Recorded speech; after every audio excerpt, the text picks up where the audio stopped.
बिस्मिल्लाहिर्रहमानिर्रहीम अस्सलाम वालेकुम वरहमतुल्लाहि वबरकातुहू। सऊदी अरेबिया की ताज़ा तरीन अपडेट के साथ अब्दुस्सार खान लगारी आपकी खिदमत में हाजिर है।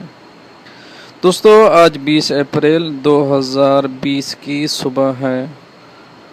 मेरी कंपनी ने भी आखिरकार बोल ही दिया। क्या बोला है आगे चलकर आपको बताता हूँ। अगर आप मेरे चैनल में नए हैं तो प्लीज़ चैनल को सब्सक्राइब कर दें। अगर आपने ऑलरेडी सब्सक्राइब कर रखा है तो इसके लिए मैं आपका मशकूर हूँ। और साथ बेल के आइकॉन पे भी क्लिक कर दें और वीडियो को लाइक करना मत भूलिएगा। दोस्तों, एक खबर चली थी जो 24 अप्रैल 2020 से गैर मुल्कियों को अपने वतन वापस भेज दिया जाएगा। ये खबर कहाँ तक सच है और कहाँ तक झूठ, आज मुझे पता चल गया। क्योंकि हर कोई अपनी अपनी बात कर रहा था। कोई बोल रहा था ये खबर सच है और किसी ने बोला ये खबर झूठ है।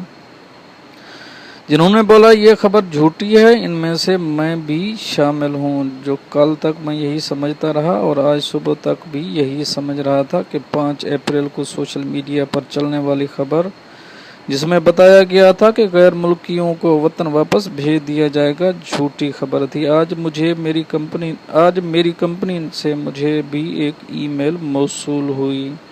जब मुझे ईमेल मौसूल हुई तो फ़ौरन मेरा जहन 5 अप्रैल वाली खबर की तरफ किया कि शायद सऊदी हुकूमत ने मेरी कंपनी को भी बोल दिया है अपने गैर मुल्की कारकुनान को वापस भेज दो 6 माह की छुट्टी पर। क्योंकि अमूमन बिजनेस मेल पर ही मेल करते थे। आज पर्सनल पे सेंड किया तो शक व शुबहात में मज़ीद इजाफा हो गया। सच पूछें तो पहले मुझे इस ईमेल को खोलने की हिम्मत भी नहीं हो रही थी, क्योंकि सोशल मीडिया पर इस पोस्ट ने गैर मुल्कियों के दिमाग को हिलाकर रख दिया था। तो दोस्तों, मैंने बड़ी सोच विचार के बाद हिम्मत की और ईमेल को खोलने का फैसला किया। धड़कते दिल के साथ ईमेल को ओपन किया। जब ईमेल को खोला तो सच पूछें तो मेरे हाथ से मोबाइल ही गिर गया। ईमेल को देखा तो पता चला वो जो पोस्ट 20 दिन से सोशल मीडिया पर हल्ला मचाए हुए थी वो सब सच नहीं बल्कि झूठ था। जी हाँ दोस्तों, वो झूठ था। मेरी कंपनी ने मुझे ऑफ़र की थी कि माह रमज़ान के दौरान सहरी और अफ्तारी हम देंगे, आपने कुछ नहीं पकाना। दोस्तों, हम सोचते रहे ये पता नहीं 20 अप्रैल को क्या होगा। ये सब झूठ था। तो दोस्तों, ये थी मेरी अपनी आप बीती जो मैंने आप दोस्तों से शेयर करी। सोचा आप दोस्तों से भी शेयर कर दूं।